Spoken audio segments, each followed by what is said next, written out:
Good morning and welcome to this month's LINKS webinar. We're going to go ahead and get started. Before we move into the presentation, I would just like to go over a couple of housekeeping rules. The lecture will be around 30 minutes long and will be followed by a Q&A session.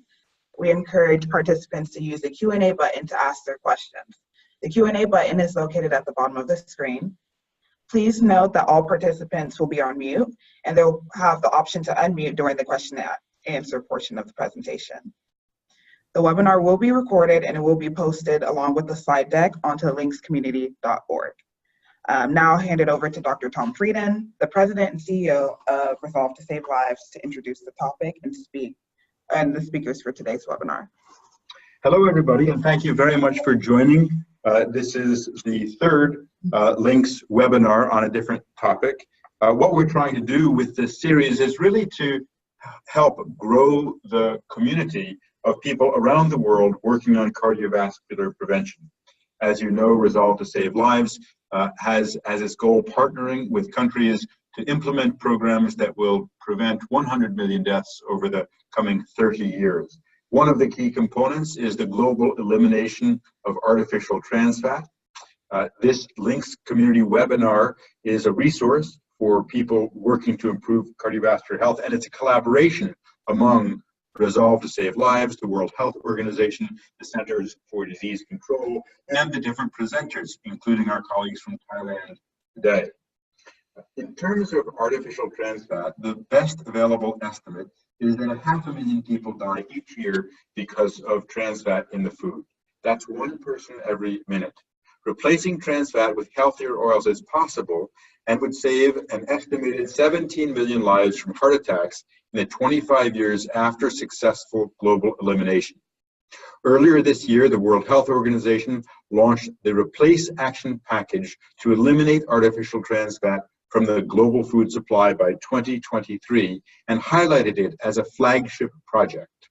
Resolve to Save Lives has partnered with the World Health Organization and is supporting countries to implement proven strategies to eliminate artificial trans fat.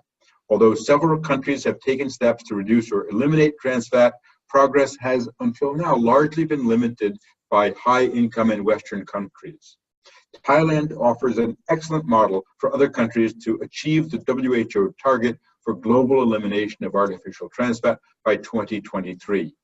As you'll hear, Thailand's ban on partially hydrogenated oils goes into effect next month, just in a few weeks. This means that 70 million more people will be protected from the harmful effects of trans fat.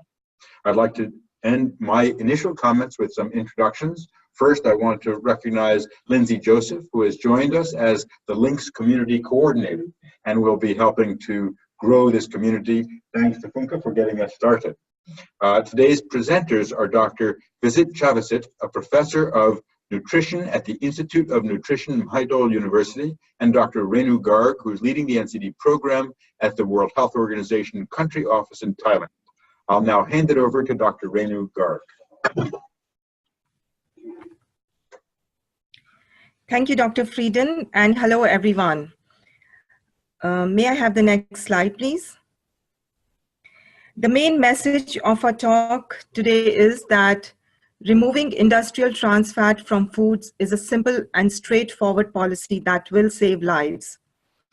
There is clear evidence that trans fats are harmful to health, and Thailand's experience shows that it is possible to achieve this goal even in low and middle income countries. Next slide, please. So this is the outline of our talk. I will start with a brief introduction about the health impact of trans fat and refer to WHO guidance. And then Dr. Vizit, who's been working on this for the last few years in Thailand, will describe the process of eliminating PHOs in Thailand and the challenges and success factors. Next, please. So just to a brief introduction, trans fatty acids are unsaturated fatty acids with at least one double carbon bond. As you can see in the figure, in the trans configuration, the hydrogen atoms are on the opposite side of the double bond, which straightens the chain and alters the chemical properties, making it similar to saturated fats. Naturally occurring trans fats are in dairy and meat of ruminant animals like cow and sheep, and these are consumed at very low levels, at about 0.5% of total energy. And at these low levels, there is no documented impact on health. On the other hand, artificial or industrially produced trans fat are produced by partial hydrogenation of vegetable or fish oils. Industrial trans fats are the main contributor to a dietary trans fat, and they have no nutritional value or health benefits. In fact, there is clear evidence of their detrimental impact on health, even at low levels. Next, please. Some of the features of industrial trans fats that make them attractive and profitable to the food industry are that they are less expensive, and in many countries, these are the cheapest oils available. They have a high smoking point and can withstand repeated heating, and so they are. That's why they are used for frying and refrying. They are semi-solid at room temperature and have longer shelf life. They have certain texture and flavor to foods which the industry uses for the purpose of marketing. Next, please.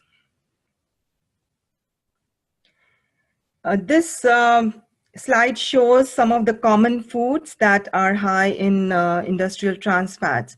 For example, margarine and other shortenings that are used for a variety of baked goods like biscuits, cookies, and cakes. Many of the deep fried foods like donuts, French fries, and chicken nuggets. In South Asia, Vanaspati ghee is commonly used in street food and restaurant food for deep frying many of the popular snacks like samosa and jalebi, which are very high in trans fat. The important point is that all these foods can be prepared without industrial trans fats, and they would taste equally good and much more healthy. Next, please. The available scientific evidence indicates that trans fats are associated with a 28% increase in coronary heart disease mortality, which is over 500,000 deaths, or one death every minute. And this translates into 8% of all deaths from coronary heart disease. Over the last 2 decades, there has been an increase in deaths from trans fats, whereas in contrast, there's a decline in mortality from polyunsaturated fatty acids and saturated fatty acids.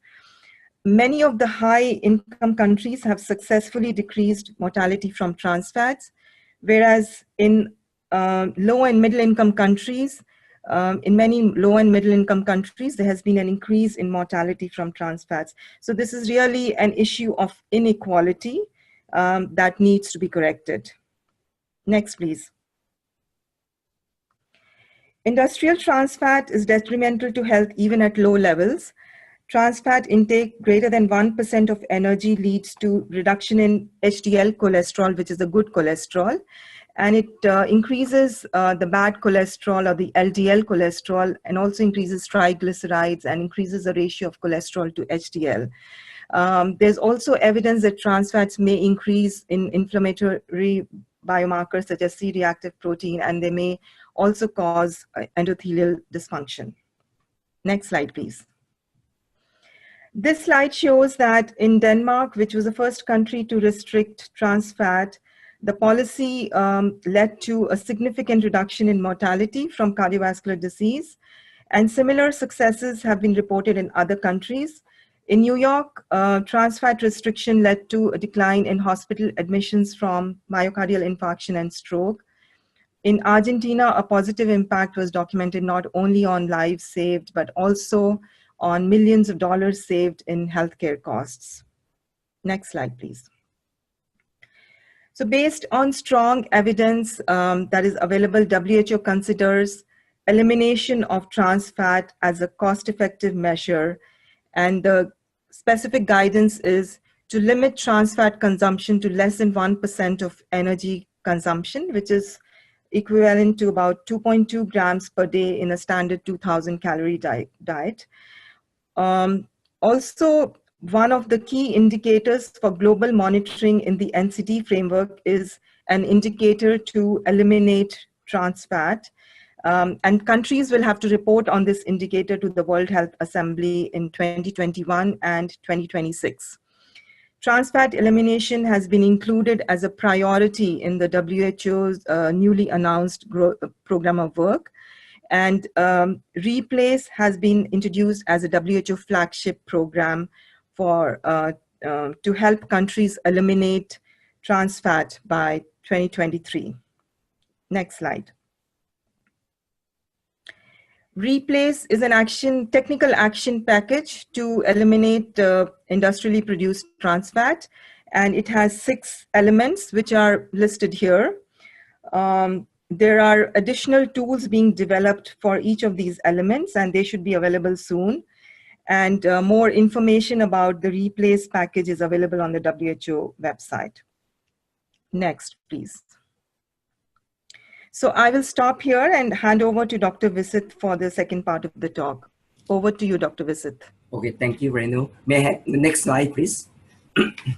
Yes, this is information from our analysis from the natural occurring trans fat. You can see that butter is the products that have the most content of fat. So it contains the most trans fat in there, and also whipping cream. But you know, the highest percentage that we found in butter is about 5%. So it means that if you look at butter oil, it should be about 6% only. So in terms of trans fat, in the natural one, the highest one in butter is only about 5%, and then butter oil only 6%. Next slide, please. Trans fat also occurring during the process of the refining of the vegetable oil, cooking oil that we use. The process of refining, you have to have the process of deodorization, that you have to treat the oil at high heat for a certain period of time. You can see from this slide that palm oil is the least unsaturated and soybean oil is the most unsaturated. After they pass through this process, the one that have more unsaturated will contain more trans fat.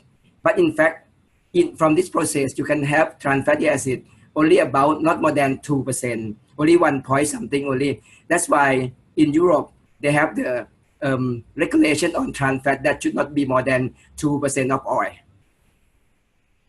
Next slide, please.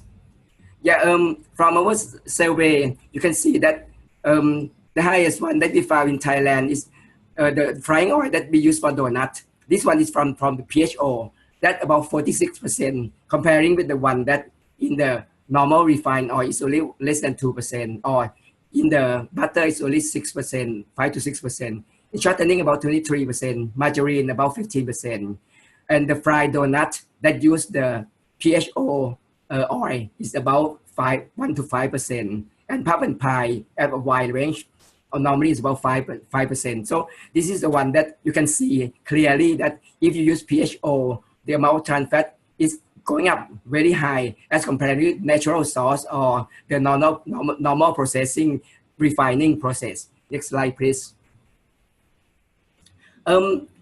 This one, you can see that in 2007, this is about 10 years ago, that Thailand used to do the survey on trans fat in the products before, because at that time, the government want to have trans fatty acid on our nutrition fact panel. But from the survey, we found that not so many products that contain trans fatty acid. So we stopped the government from having trans fat on the labeling because we are afraid that people will misinterpret that is safe enough and they forgot about saturated fat. But you can see that in 2018, the one that we did the real survey, the one that without PHO is very low trans fatty acid. But if the one that have PHO is going to be high fatty acid, and they have so wide range because they have different formulation. So this is the one that we can compare, and you can use that as a baseline to see. This one is per serving. It's different from the last slide that per 100 gram. We do look at per serving because we want to use the guideline from the WHO that in one day you should not consume more than 2.2 grams of trans fat. So if we divide that into 5 serving, it's about about 0.5. So the one that less than 0.5 gram per serving is not high risk in terms of the CHD. But if the one that higher than that, we assume that is high risk. Next slide, please. And this one is the products that deep fry and then French fry. That in the Western country, normally you use PHO. But this one, you can see the difference between the other country, especially in the Western country, where you don't have so much tropical oil. Tropical oil contain very high saturated fatty acid. So it is right. I mean, it's suitable for deep frying, and they have been using for a long time. For example, coconut oil have been used in Thailand for 1,000 years. So when you look at the low-income people or grassroots people, and deep frying is also traditional food that we eat before. So they are used to that kind of oil before. So trans fatty acid that come from the PHO will not be interfere in this market. And this market will be, stable because they have their own tropical oil that they used before already. So this is also affect the fast food that come from other country as well. Next slide, please. Yeah, this is a process that we try to stop trans fat in our country. In the law mentioned that is PHO, we look at the PHO, is prohibited from the production, importation, distribution, and also for the local product and also exported product. And if you abuse the law, you're going to be in prison for 6 to 24 months and fine for 5,000 to 20,000 baht. It's about 150 to 600 US dollar. And then it's very effective by January the 9th, 2019. In the process, it's a long process for situation analysis because we want to do for the whole country. We did a survey and then we will talk to the stakeholder opinion. Stakeholder in this part is the lawmaker or the regulator, also oil producer and oil importer, and the food producer that use the oil. So we have to talk with them for a certain period of time to make sure that we understand the same thing. Sometimes they misunderstood on some concept. So we have to make sure that they understand what trans fat, what is the trans fat, where it come from, and how to analyze it. And after we have the consensus on the concept, we draft the notification and then we did the public hearing. Public hearing has been done many times. And then finally it's come out to be notification. After we passed the food committee in the FDA, after the committee understand that the country is ready and not so much effect, but the one that who is not ready is the one that who doesn't want to change. So they agree to have notification to be effective within 6 months instead of 1 year. Next slide, please. Yeah, why we stop at PHO, not trans fatty acid. The first, because from the survey we know that certain food have certain amount of trans fatty acid from nature and from refining process. So we cannot be zero. Second one is, in Thailand, it's easy to control because PHO is produced from only 3 processing plants. We have so many oil plants, but the plant that have facility to do in terms of the partially hydrogenation, only 3 plants can do it. And even we look at PHO, but when we look at the post-marketing, in terms of law enforcement, we will go based on the health risk, and we use trans fatty acid per serving as or per 100 gram as the criteria for the post-marketing control. So at the upstream, we control at the PHO production, and downstream we look at the trans fatty acid. But the cost of analysis of trans fatty acid is quite expensive. So we want to do in terms of the purposefully sampling more than general sampling, and then we use the criteria per serving for the risk, health risk as the main criteria for general food, and per 100 gram for the oil and fat. Next slide, please.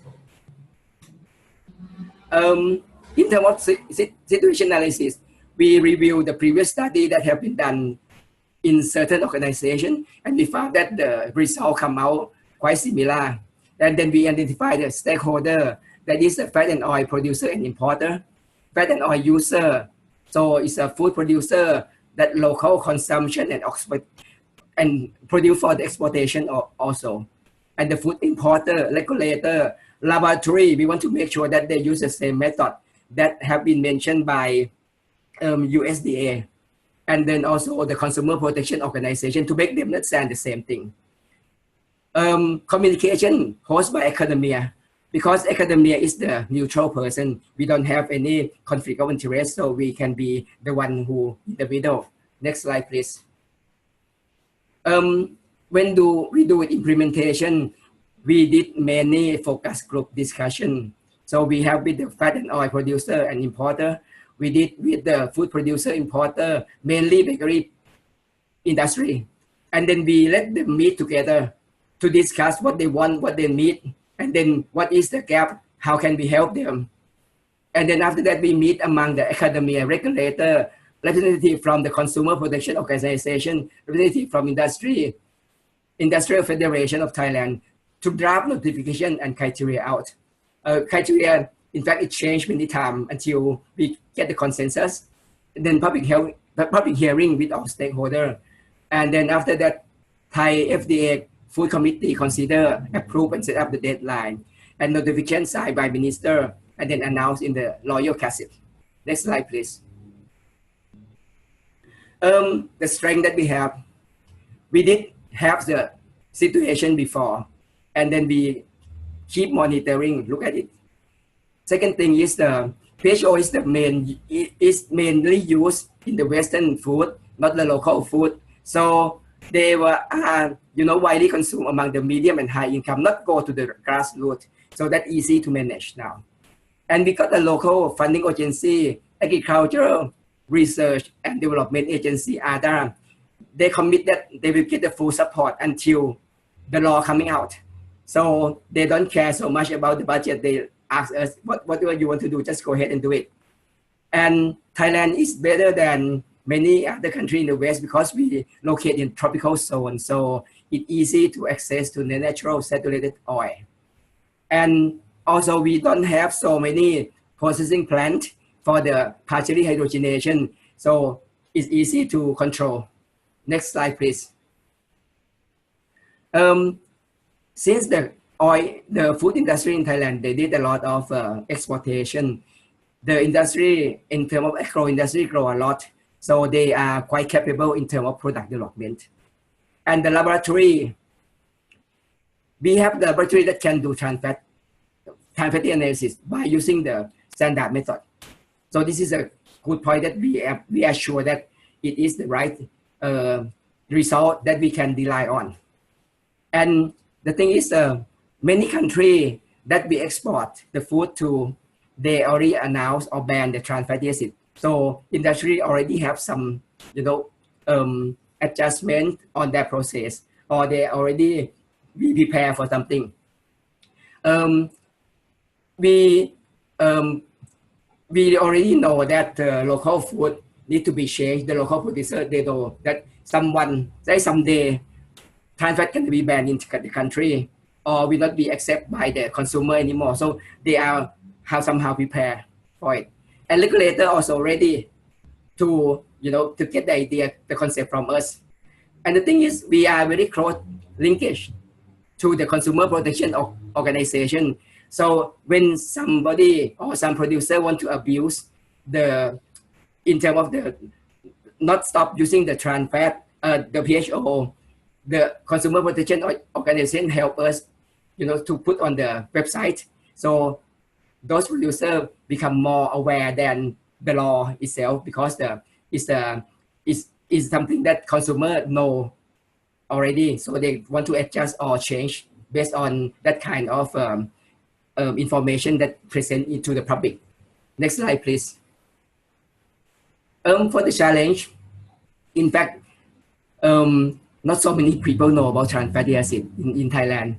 Among consumer, about NGO, even academic, public, food producer, street food vendor, and regulator. So many times they think they have wrong information, and they start to resist to us, to the program, you know. So sometimes they have a fake news that, okay, all kind of bakery have to be closed because or you cannot find some replacement for the butter or for the shortening or something like that. Or sometimes they say that the street food that have the deep fry have to be closed because when you deep fry it, a lot of trans fat is forming or something like that. So this is they feel, and sometimes it's become rumor and create the phobia. And many laboratories in Thailand did not do the correct analysis. And sometimes they thought that many of the product contain trans fatty acid, because if you don't use the right method, you're gonna get false positive, because the trans and cis gonna be on the same peak, and you're gonna have you will think that a lot of trans fat is in your products. So this is the one that we found that is a problem. We have to explain to them a lot. And the thing is, when we don't have regulation to block the influx of the PHO from the developed country, we found that some of the multinational companies that come from the Western country, they still use PHO in our country, but in their country, they stop using it already. So it's come to the number 4, that is no cooperation from the certain Western multinational food chain. And then so when the local industry want to change, but the multinational food chain doesn't want to change, they feel unequal treatment. So we have to be, try to talk to them, use the consumer protection agency to force them by using social sanction. Fake news from social media are more influential than the truth from the public health agency and academia. This is, I think, happen all over all the world, because the people misunderstood, misleading about the trans fatty acid. This is a point that challenged us at the beginning. And sometimes it's not true, but it caused a lot of problem. Next slide, please. Yeah, so the criteria that we want to have right now for the post-marketing, from the law, we don't allow PHO to produce and to distribute. But for post-marketing, butter and butter oil, this is natural one, should be less than 6% for the trans fatty acid. And the blended fat or oil products, less than 2%. This is based on EU standard. Refined cooking oil, less than 2%. And other food, less than 0.5 per serving. For the claim, Thailand still hesitate very much. And maybe we don't allow any claim. Or if you want to claim on trans fat free, we can use the criteria of the WHO that you should not consume trans fatty acid more than 1% of total energy, or saturated fatty acid not more than 10% of total energy, and it's come out to be divided by 5. It's going to be combination criteria that trans fat less than 0.5 gram per serving and saturated fat less than 5 gram per serving. Next slide, please. Yeah, so the key success is communication. Talk, and then we have to be sincere and respect to each other. We have to listen to them, listen to their problem, and try to solve each together. We got full support and commitment from the regulator. Thai FDA helped us a lot. Without their assistance, we cannot call stakeholder to come to talk to us. We got hundreds, of the oil producer, hundreds of the food producer come in the meeting room and talk with influence from the Thai FDA. Technical strength of the local producer, we have a good, technician in the country. So this is the one that they already study, and then when you want them to go further, it's not so hard now.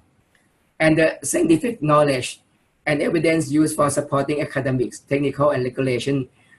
In the process of the drafting the regulation for trans fat is not so hard for us, in my opinion, because we have strong evidence, and then everybody agreed to join in this part. We have the ingredient and process of choice available, accessible, and affordable. So this is a point that it's easy for a country like in the tropical area. And 5P, public, private, professional, and people partnership is a key for this success. Next slide, please. Yeah.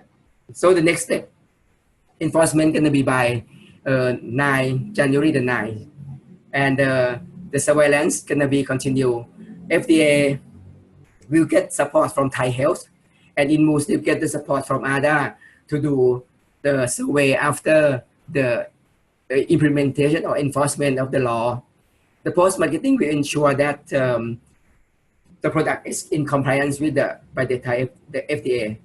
And they also we're gonna have the projects that survey in terms of the serum trans fat survey by Mehidot in the partnership with the US CDC and Resolve to save life on the wing on in 2014. And that the 2014 is the blood sample that already collect. So they're gonna plan to do analysis, you know, and also in the 2019 gonna do the national survey again. So trans fatty acid in blood gonna be part of the survey also. Yeah. Next slide, please. Yeah. So in summary, as Renu have been mentioned before, that it's not hard to do it, but you need to talk, and then you have to find the way out. Have to some replacement for them, you know, to use it. And in fact, we know that industrial trans fatty acid cause a lot of problem, especially on the CHD, morbidity and mortality. Trans fat consumption is estimated to be in Thailand is low. So I think this is made it easy for us. Is it possible to reduce consumption of trans fat by replacing PHO with natural saturated oil or with oil blending technique? In fact, you know, if you look in the history, oil blending technique have been invented during Napoleon period. So it's about 18 something during Napoleon War, and then they used this process to produce margarine, and then in 1910 the process for partially hydrogenation or hydrogenation come later. And we have the effective collaboration between academia, FDA, civil society, and industry. This is the one that is very effective. So we hope that we're gonna be trans fat free country in on the January 9, 2019. Next slide, please. Yeah. Okay. So I have another slide, extra slide, but I'm gonna use for the answer the question, I guess. Thank you very much. Thank you very much, Dr. Visit and Dr. Garg. Very impressive, and congratulations to Thailand for rapid and effective progress in this area. We've seen Thailand and we've seen the European Union move quickly on the global elimination of artificial trans fat. Also, very interesting information, evidence-based way of moving forward. There was a comment in the discussion. There's some lack of clarity about the terms, so I'll just be clear that TFA is for trans fatty acids, SFA for saturated fatty acids, and PHO for partially hydrogenated oil, which is how trans fatty acids are made industrially or artificially. The first question we've received for Dr. Visit is, would you please further discuss how you would choose the policy of a PHO ban versus a TFA limit? Which factors were most important for this decision? I'll mention that in the replace package, these are the two different routes to the elimination of artificial trans fat. Some countries have simply banned all PHOs, others have limited to a percentage. Dr. Visit or Dr. Garg? Yeah. When we choose PHO, we have some discussion before, because if we choose for trans fatty acid, the cost of analysis will be very high, and you have to go for every product in the market. But if you choose for the upstream, that is PHO, right?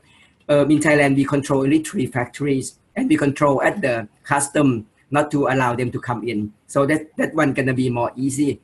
PHO is the control at the process, but trans fatty acid you control at the products. Product have so many varieties in the market, both import and export, and also for the local around. So that one is cost a lot for analysis.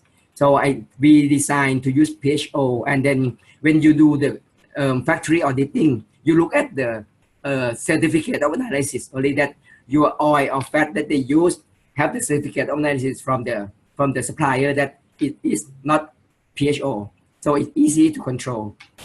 So whenever you have the budget, in Thailand, we don't have so much budget. So the post-marketing, you use trans fatty acid to control. So you can sampling and check, purposely check for the product that potentially still use PHO. Yeah. Thank you very much. I'm not sure I fully understood, but it sounded fascinating. So let me try to clarify that a little bit more. You're saying that you're controlling the process rather than the product, so that you have to only go to the 3 factories currently making PHO and then do the post-marketing evaluation of food and don't have to look at every food product. Is that? That's correct. Okay. That's correct. Yeah. That relates to the next question, which is how will the PHO ban be enforced for imported products? Will enforcement rely on labeling, or will you also do testing? In fact, for the PHO, it's not easy to check, because when you check in terms of the natural product, right? You can, as I showed in the slide before, that if the product that come from PHO, normally they contain quite high trans fatty acid, and normally will be excess 0.5 gram per serving anywhere. But in case it's come in as the oil, as raw material, it's easy to check, because when you check trans fatty acid in the PHO or the normal oil, normally refined oil will contain only 2% or less than 2% of the trans fatty acid. But if the oil have been passed through the partially hydrogenation, it should be about 24 to 40 to 50% of the trans fatty acid. So it's so much different, and then you can identify clearly. And I think if the products that come from other country import, and you found that they don't label PHO, but they are PHO, we can blacklist, and then we don't allow them to get into the country. So the importer have to have the certificate of analysis, and we can sampling to check. And since it's a big batch, so one batch we can reject, and then it's not cost so much for the analysis. But if it come in as the products, that costs a lot. So in the product, we have to make sure that it's not containing PHO. From labeling can be one of it, and we have to random sampling. But we know that most of the products that have are the bakery products. So that one can be not is easy for us. But for the normally in Thailand, we don't import so much bakery product from other country. We import the raw material. So if the oil come in, it's easy to check. It doesn't cost so much, because one big batch we check, and then we know if the trans fatty acid is more than 25%, 40%. That's it. But because we allow only 2% of the trans fatty acid for the fat and oil. Yeah. Thank you very much. I'll read the next question. Was in your discussion of naturally occurring TFA, were you saying that enforcement authorities will interpret that a percentage of TFA higher or as high as 6% for some products, that's highest one, yeah, is PHO and therefore impermissible? In fact, for the natural one, right, we look at the butter and the butter oil. In Thailand, normally we import butter oil from other country, because we don't produce enough dairy products in our country. So butter oil, when imported, we control that the trans fatty acid should not be more than 6%. But the butter that sell in the country, not more than 5%. That is natural one. But if you have a butter blend, it's gonna come out to be normal oil. So it should not be more than 2% based on that one. Yeah. Great. So butter oil is also known as clarified butter. Essentially, it's a liquid. But butter oil is separated. Yeah. Okay. Yeah. Yeah. Next question is, what was the position of the food and oil industries on the proposed policy? In fact, when we start this policy, we want to close the hydrogenation plant because we have only 3 plants that can do it. But in fact, the partially hydrogenated oil have to use for other purpose. I think if you heard about the good manufacturing practice for the food industry, they require to have the food grade lubricant, and the food grade lubricant have to make from vegetable oil that have been partially hydrogenation. So the partially hydrogenation process is allowed only for the food grade lubricant, but not allowed for the food. This is the one that we have to accept the exceptional on this one. But for the for the oil and fat industry, I think we get some resistance at the beginning. But that one is a user, it's not the producer. The user that they use, they may import some oil in, or they use the oil and blending for do something. But after we talk to them, we found that they have the laboratory for analysis in their factory, and they analyze also trans fatty acid and saturated fatty acid in their process.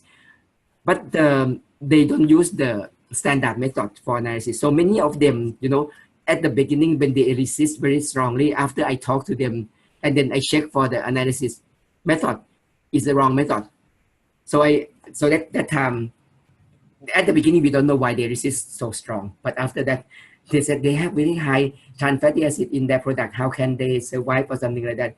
But after we check carefully, it's the false positive. That's why I said that it's a problem that people misleading in terms of the formation. They're misleading in terms of the analysis. This is a point that we have to be careful when we start the program.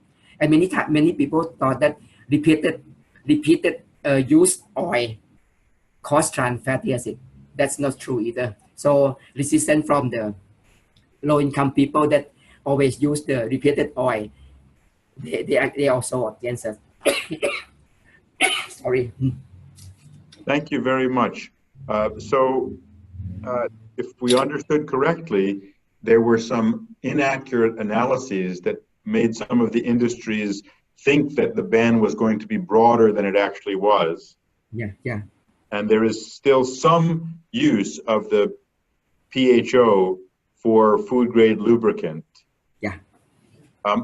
Let me ask a question, and there are a few more coming in. It's nice to see so much interest from all around the world. So we'll get to more questions. But I was wondering, some of the factories that make PHOs try to start making fully hydrogenated oils. They complete the hydrogenation process with the same equipment. Is that something you're seeing there? Yeah. In fact, when you look at the blending process, right? Yes. No, the hydrogenation process, not the blending process. Yeah, I know. We look at the blending process. Right? Blending process, you use the more saturated to mix with the less saturated. Yeah. And you want to have the solid fat index, right, for their products. So sometimes people try to blend more saturated fat. For example, in palm oil, you can see what they call palm kernel oil, that very saturated fat, like from palm stearin, from stearic acid. That one they blend it. But sometimes they use fully hydrogenation, that all of the unsaturated fat become saturated, and then they blend with the less saturated, maybe the polyunsaturated oil, something like that, or even the palm oil that come from the palm fresh, or what we call palm olein. That they also do that kind of processing, but that one will not have any not create any trans fat, because it's none of the unsaturated bond left. But the thing is, you have to be concerned about the saturated fat that getting so increased. In fact, when you have the long chain fatty acid, and then when you do the fully hydrogenation, the texture of the oil gonna be very solid. They have to blend with the unsaturated. So when you do this calculation, you have to check that after you remove the trans fatty acid out, if the saturated fat, how much it increase. Sometimes it increase, sometimes it's not increase. So trans fatty acid plus saturated fatty acid is the one that you have to check after you change the process from the normal, the former partially hydrogenation to oil blending. You have to check for how much saturated fat is increased, how much trans fat is decreased, and the mix between, I mean the sum between trans fat and saturated fat, you have to check for this one. And the thing is, when you want to remove trans fat, don't let people think that the food is safe already, because saturated fat is still there. So that's why we hesitate a lot in terms of the claiming on the trans fat free. And right now, we don't want to have it in the country to claim that trans fat free. If it is trans fat free claiming, we have to have both criteria for trans fat and sat fat. Thank you very much. We've got a lot of questions coming in. I also have some questions. One of the issues that comes up is, how can you promote the healthiest oils as part of this process? Polyunsaturated, monounsaturated, what are the most effective ways to do that? What we understand, and some of the materials that we and WHO are producing will look at the different options of blending and interestifying and using different types of oils, because some of the products are very clear that, for example, even if it's low in saturated fat and in trans fat, it may be very high in sugar. That's why in the US, we had it to do over again. We would not have allowed any nutrient claims on the front of fat free. But in terms of the promotion of healthier oils, do you have any further thoughts about how that might best be done? And we're going to get to all of the questions, so I'm going to ask you to answer as succinctly as you can so we get all of our questions answered. Okay, yeah. In fact, in my opinion, there's no best cooking oil in the world, or no best oil in the world, because each kind of oil is suitable for each way of cooking. But you know, based on the WHO guideline that you have to eat balance, even in terms of the fatty acid profile, right? You have to have not more than 30% of the energy from fat, and 10%, not more than 10% from saturated fat. Polyunsaturated about 6 to 10%, and then after that you have monounsaturated fat. That one is a balance. So in the region of the, I mean, tropical region, or even in the ASEAN area, we prefer to have deep fried food. So when you have deep frying, it's unavoidable that you have to have more saturated fat, because the deep frying, you use very high heat, and the high heat, if you use the polyunsat, the problem is it can be smoking, become smoke very, very fast, and also cause the free radical, which can be carcinogen. So you have no choice, you have to use this one. And then for stir frying, you can use polyunsat or monounsat. Naturally, we have rice bran oil. Rice bran oil is a good ratio of it, but it's not 1:1 as the WHO recommended. Oil blending is the one process that we use to do the research. For example, you mix the oil that highly saturated, mix with the monounsat, and then we mix with the oil that mainly polyunsat, and you get the ratio 1:1. It's not hard to do it. We used to do it, and I think some of them in the market already that they blend palm oil with the I think maybe sunflower seed oil, and then soybean oil to get the ratio that the WHO recommendation. You can do it, and so one kind of oil cannot give I mean the health benefit as we expect.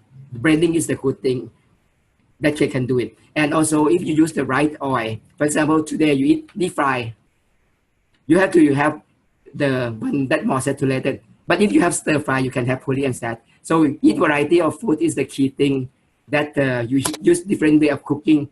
And at home, you should not have only one bottle of oil. You have to have at least 1 or 2, because for different way of cooking, you cannot use one oil for every cooking.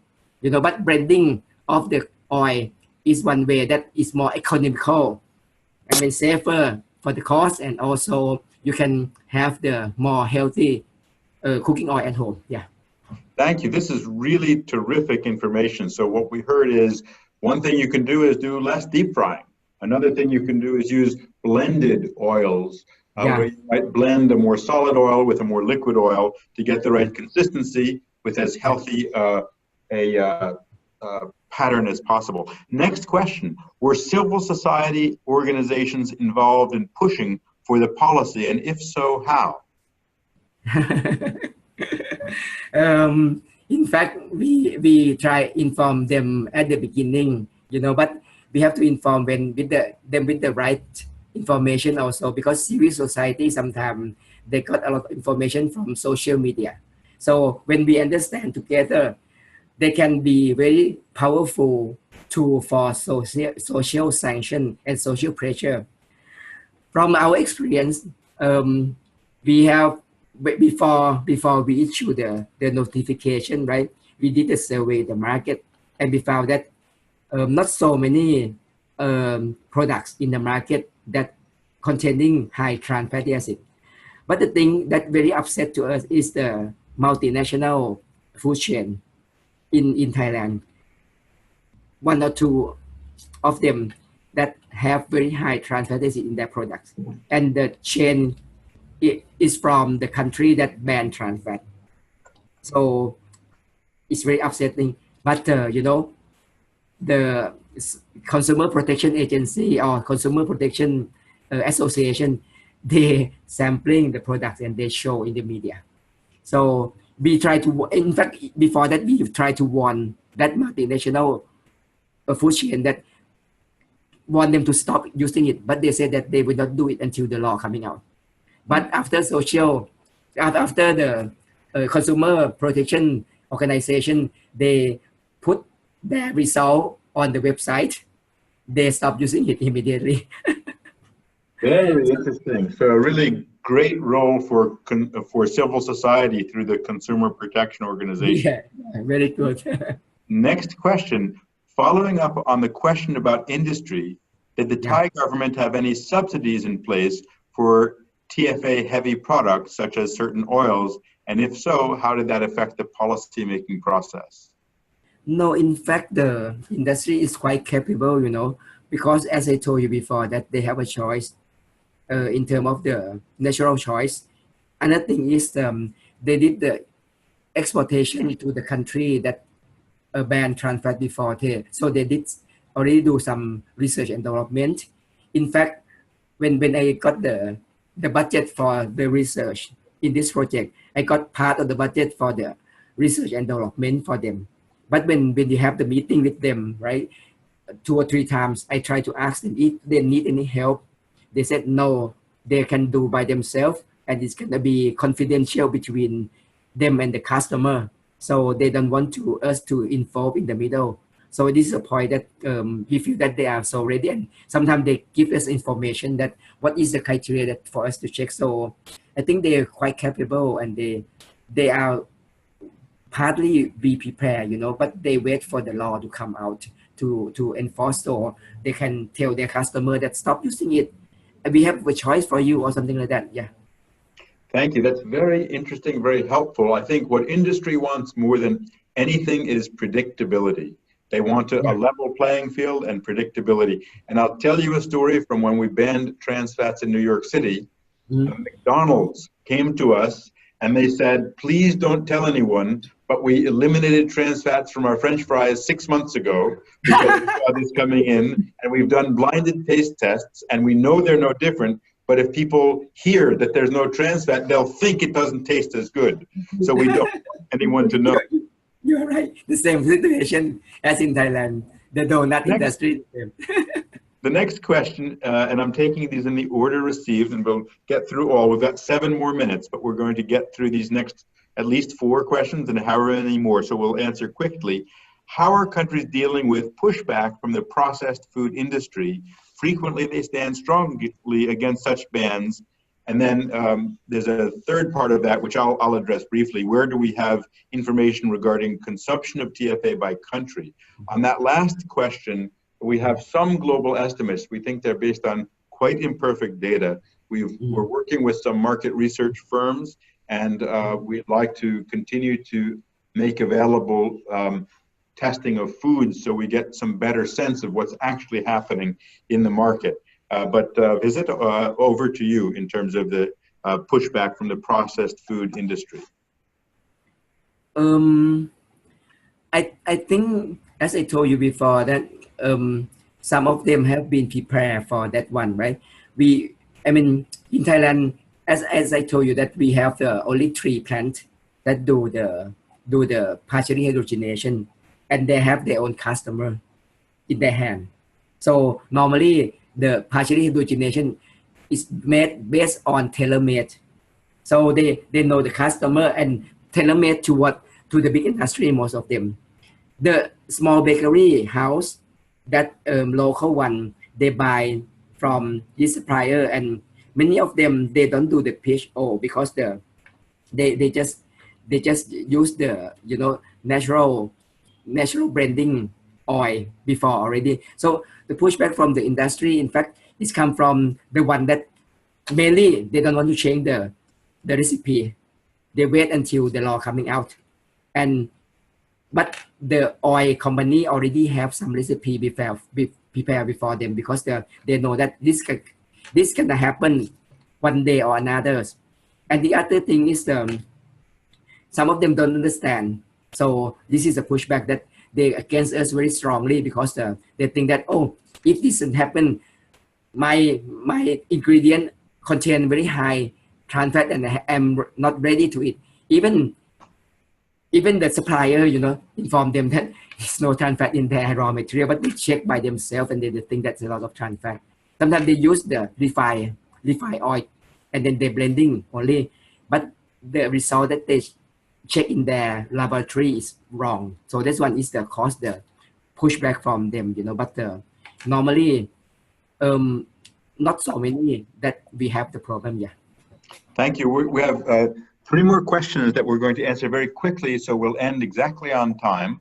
The first is from Dr. Sol Chowdhury. You mentioned about measuring serum TFA in stored sample. What is the purpose? Do you plan to compare with serum level of TFA after introduction of ban? Is there any evidence of change in serum TFA in countries where TFA is banned? Let me give a preliminary answer here. When I was at CDC, we had the National Center for Environmental Health come up with a new technology to reliably measure serum trans fat. It's expensive and cumbersome and complex. We were able to show in the US that with mandatory labeling, which resulted in a substantial reduction in the number of companies that had trans fat in, there was about a 50% reduction in serum trans fat levels. That, however, left the artery half clogged with trans fat, and that led to our ability to argue for the full ban in the US, which is going into effect and will be tracked in the US. We're also supporting Thailand, potentially India, and potentially China and some other countries to transfer that technology. It's open technology, but it's expensive technology. Dr. Vincent, would you like to comment briefly? In fact, I don't know so much about this program. Maybe I can pitch in here. So basically the policy was in the pipeline and we wanted to have a baseline, and luckily we had stored serum from the 2014 national survey, which was stored at the right temperature, -70 degrees. So we are using those, and we've done a purposive sampling for Bangkok, Chiang Mai and peri-urban area, just the high risk areas. And everything is now set. all 2 scientists have been trained by US CDC. We've got a lot of support from US CDC and Resolve. And now everything is set for analysis of 2014 samples, which will serve as a baseline. And in 2019, we're going to have a repeat survey, which is done every 5 years. And we'll have a subset of that. We'll again do that. So this is the way that trans fat will be monitored in serum every 5 years. Great, thank you. And there's a question about surveying foods in the market. How is it done, and did you purchase the items? Maybe I'll just say about this that the methods of that are being finalized globally and then will be shared through links and otherwise. And then a final question is, what message do we want to convey to the people? I'll make a brief comment and ask Dr. Visit and Dr. Garg if they want to say anything more. Bottom line is that trans fat kills, and when you eliminate it, it won't change the cost, quality, or taste of food. Only your heart will know the difference. Dr. Visit and Dr. Garg, anything you want to add to that before we close? I think since the PHO is made by people. So if you want to eliminate it, people have to help each other to eliminate it. I think this is a point that we have to talk, and then we try to find the way out. And I think since the taste or the, you know, the sensory characteristics is created by the people who used to use the natural product before. So I think it's not hard when we try to change it, but we need more effort in terms of the science, and then social also the same thing. Yeah. Thank you very much. Thanks very much, Dr. Visit and Dr. Garg, for presenting. The next webinar will actually be a live streaming of a side meeting which will occur in Thailand during the Prince Mayadol Award Conference in Bangkok. Instead of our normal webinar, we'll live stream the side meeting and also welcome anyone there who wants to participate on Tuesday, January 29th from 2 p.m. to 5:30 p.m. Thailand time. That will be recorded and made available on the Links website following the meeting. The topic will be improving global cardiovascular health with 3 simple and inexpensive yet underutilized interventions: hypertension control, sodium reduction, and the elimination of artificial trans fat. Thank you very much for joining us. Welcome again to Lindsay Joseph, who will be coordinating Links going forward, and we look forward to a vibrant, growing community. All the best for the end of year celebrations and for the new year, and for a healthy 2019. Thank you very much. Thank you.